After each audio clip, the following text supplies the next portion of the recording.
प्यारे सत्संगत जी, बड़े प्यार से कहना धन निरंकार जी। सत्संगत हर मानव हर समय सत्य अथवा मिथ्या का प्रसारण कर रहा होता है। जो मन भौतिकता में आसक्त होता है उस मन से नकारात्मक विचारों का ही प्रसारण होता है। ऐसे विचार मानव को दानव की श्रेणी में खड़ा कर देते हैं।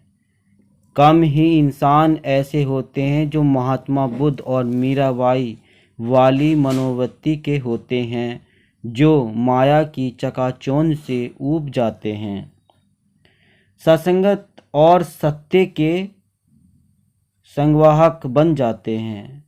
वहाँ से सकारात्मक विचारों का ही प्रसारण होता है। एक तीसरी श्रेणी के भी इंसान होते हैं जो सत्य के सर्वव्यापक स्वरूप को ब्रह्मज्ञानियों के संग से जान तो लेते हैं, लेकिन फिर भी उसका जीवन माया की आसक्ति से भरा होता है।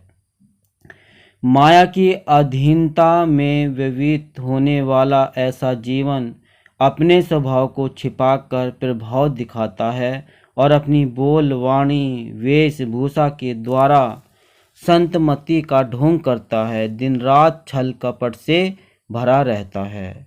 ऐसे रावण ने भी सीता हरण के लिए साधु भेष बनाया था, जिसे देखकर उसकी पत्नी मंदोदरी ने कहा था कि ऐसी नकारात्मक सोच मात्र ने तुम्हें राजा से भिखारी बना दिया। ये सोच जब कर्म में बदलेगी तो तब तुम्हारा क्या हर्ष होगा, सोच लो। सत्संग सामर्थ्य का अहंकार प्रभु के विधान को मानने में हमेशा से बाधक बनता रहा है। आज भी ऐसे लोगों की बहुतायत हैं जो मन वचन कर्म से एक नहीं होते, सिर्फ बातों से स्वयं को धार्मिक सिद्ध करते हैं। ऐसे लोग ही अधार्मिकता रूपी संक्रमण फैलाते हैं, जो इनके यथार्थ जीवन को जान लेता है उसके कदम वहीं रुक जाते हैं। इतना ही नहीं, ऐसा व्यक्ति जिस स्थान से जुड़ा होता है उस पर भी लोग शक करने लगते हैं। ऐसे लोग ही आगे चलकर नास्तिकता का कारण बनते हैं।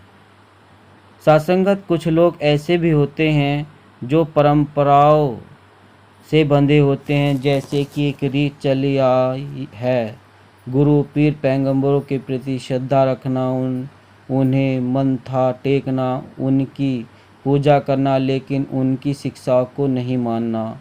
ऐसी आस्था एक पाखंड का रूप धारण कर लेती है। जिस प्रकार एक भिखारी की निगाह हमेशा आने जाने वालों पर ही होती है कि कौन मुझे पैसे देने के लिए अपनी जेब में हाथ डाल रहा है या नहीं डाल रहा है, इस प्रकार प्रभु के नाम पर दिखावा करने वाले स्वयं के लिए भी आत्मघाती होते हैं और मानवता के लिए भी कलंक बनते हैं।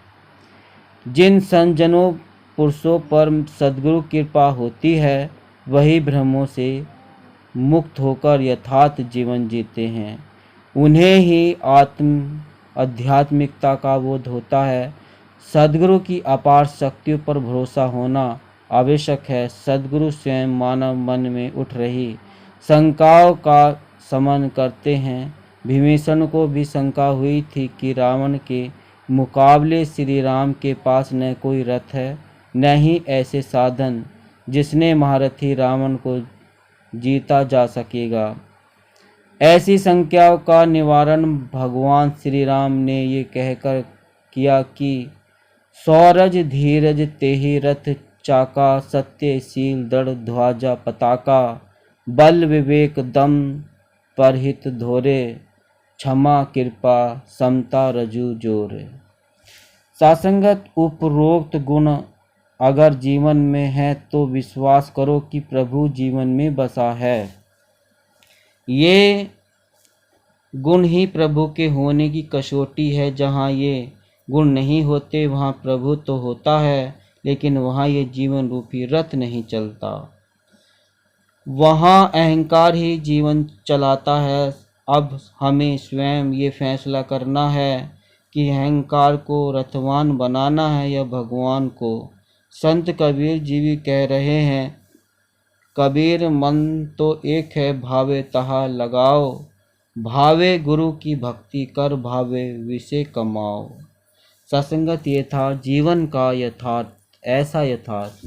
तो आइए हम अपने जीवन में कुछ बदलाव लाएं और सद्गुरु की शिक्षा पर खड़े उतरते हुए सद्गुरु की रहमतों के पात्र बनते चले जाए। और अगर आपने अभी तक नहीं किया है चैनल को सब्सक्राइब, तो संदेश निरंकारी का चैनल को सब्सक्राइब कर दीजिए और बेल आइकन प्रेस कर दीजिए। प्यार से बोलिएगा, धन निरंकार जी।